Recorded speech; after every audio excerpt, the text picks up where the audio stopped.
2026-এর এই বিশ্বকাপটি অনুষ্ঠিত হয়েছিল আমেরিকায়। এর পরের বিশ্বকাপ কোথায় অনুষ্ঠিত হবে?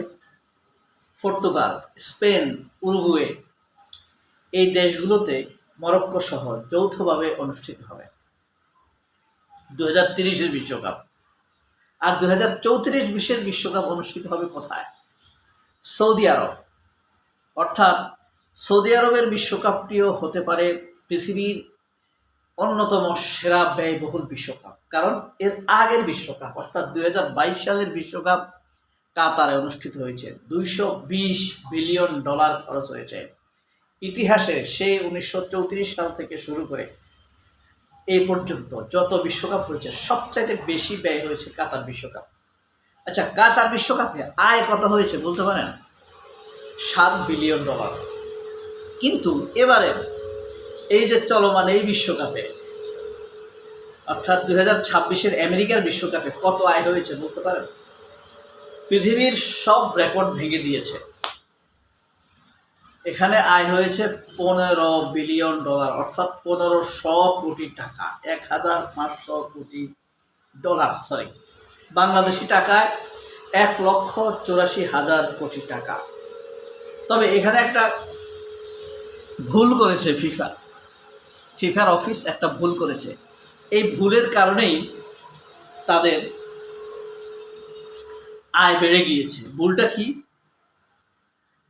যারা আউটসাইড থেকে টিকিট কিনেছে সেখানে টিকিটের যে বিক্রি করেছে তার কাছ থেকেও 15% ট্যাক্স নির্ধারণ করেছে। যে কিনেছে টিকিট তার কাছ থেকেও 15% ট্যাক্স নির্ধারণ করেছে। এ কারণে তাদের টার্গেট ছিল $8 বিলিয়ন, এখন হয়ে গিয়েছে $15 বিলিয়ন, অর্থাৎ $800 কোটি ফিফার আয় করার টার্গেট ছিল, কিন্তু ফিফা আয় করে ফেলেছে $15 কোটি টাকা। এখন এই আয় কোথায় থেকে হলো? টিকিট বিক্রি, হসপিটালিটি, থাকা খাওয়া, রুম ভাড়া, এসব আছে না, হসপিটালিটি। এখন এই টাকাটা খরচ করবে কোথায়? যে ফিফার সদস্য দেশ আছে প্রায় 200 দেশ, বাংলাদেশও আছে, তারা এটার একটা অর্থ পাবে। তাদেরকে বেশ ভালো পরিমাণ অর্থ দেওয়া হয়। অনেককে $1 কোটি দেওয়া হয়, কিছু কিছু দেশকে কমপক্ষে $10 কোটি দেয়। একবার 2006 সালে আমাদের বর্তমান স্পিকার হাফিজউদ্দিন লবিং করে বাংলাদেশের জন্য প্রায় $10 লক্ষ এনেছিলেন। হাফিজউদ্দিন কিন্তু বাংলাদেশের শতাব্দীর সেরা ফুটবলার, ফিফা ঘোষিত। এই কারণে তার একটা মর্যাদা আছে ফিফার কাছে। 2008 আমরা 2026 এবার আমেরিকায়। 2030-এর বিশ্বকাপ হবে কোথায়? আপনার উরুগুয়ে, মরক্কো, স্পেন, প্যারাগুয়ে এই দেশগুলোতে যৌথভাবে হবে। আর 34 সালে বিশ্বকাপ হবে সৌদি আরবে। 38-এর বিশ্বকাপ আবার আমেরিকায় বিট করতে চায়।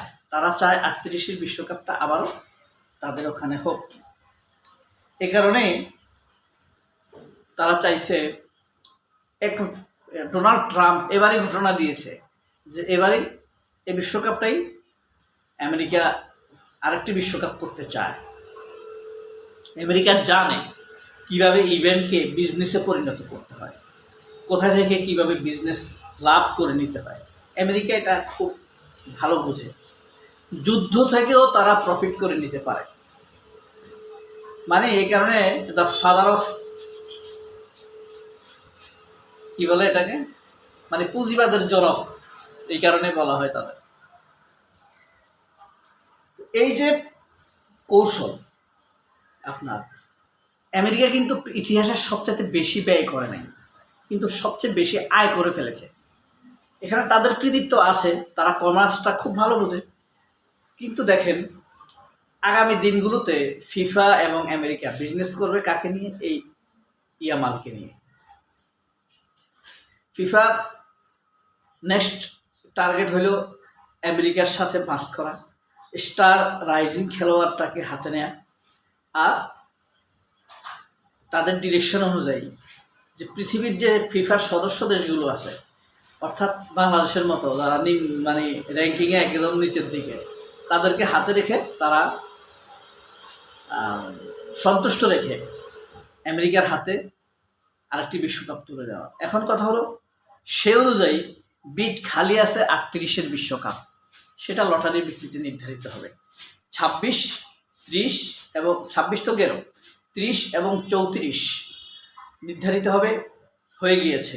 30 হবে মরক্কো স্পেন যৌথভাবে, এরা উরুগুয়ে প্যারাগুয়ে, আর 34-এর বিশ্বকাপ সৌদি আরবে। 38 বিশ্বকাপটা গ্যাপ আছে, এই কারণে 38-এর বিশ্বকাপটা আমেরিকা করতে চায়। এখন আমেরিকা বিট করার পর খেয়াল করেন, ধরেন 38-এর বিশ্বকাপ আমেরিকা পেল, পাওয়ার পর সে সৌদি আরবের সাথে নেগোসিয়েশন করলো, করে বলল যে তোমরা 38-এরটা করো, আমাকে 34-এরটা করতে দাও। অথবা স্পেন, উরুগুয়ে, প্যারাগুয়ে, মরক্কো তাদের সাথে নেগোসিয়েশন করলো, করে বললো যে you can arrange 38 world cup and exchange with me 30 world cup. 30-এরটা আমাকে দিয়ে দাও, তুমি 38 নিয়ে নাও। এরকম হতে পারে, অস্বাভাবিক কিছু না, এটা হয়। তবে সৌদি আরবের বিশ্বকাপটা হবে দুর্দান্ত এবং দুর্বিনীত, কারণ কাতারের সাথে তাদের একটা কম্পিটিশন থাকবে। কাতারের বিশ্বকাপে কিন্তু $220 বিলিয়ন ব্যয় হয়েছে। আমাদের বাংলাদেশের রিজার্ভে এত টাকা নাই। বাংলাদেশের রিজার্ভে কত? 32-34 উঠানামা করে, এর মধ্যে কমে বাড়ে, 28-24। শেখ হাসিনা যখন পালায় তখন 18 রেখে গিয়েছে, 18-17, আর ডক্টর ইউনূস 34 রেখে গেছে।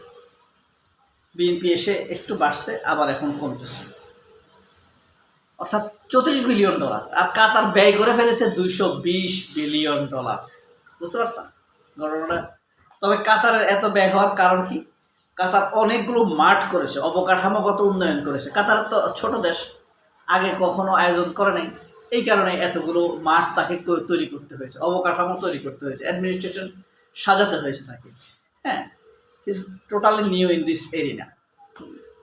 কিন্তু আমেরিকার তো মাঠ আছে, প্রশাসন আছে। আমেরিকার ফুটবল প্রশাসন তো খুবই শক্তিশালী এবং ভেরি ডেমোক্রেটিক, গণতান্ত্রিক পদ্ধতিতে। আপনিও ইচ্ছা করলে, ধরেন আপনার বাড়ি চাঁপাইনবাবগঞ্জ ও রংপুরে, আপনি ইচ্ছা করলে আমেরিকান ফুটবলের আয়োজক হতে পারবেন।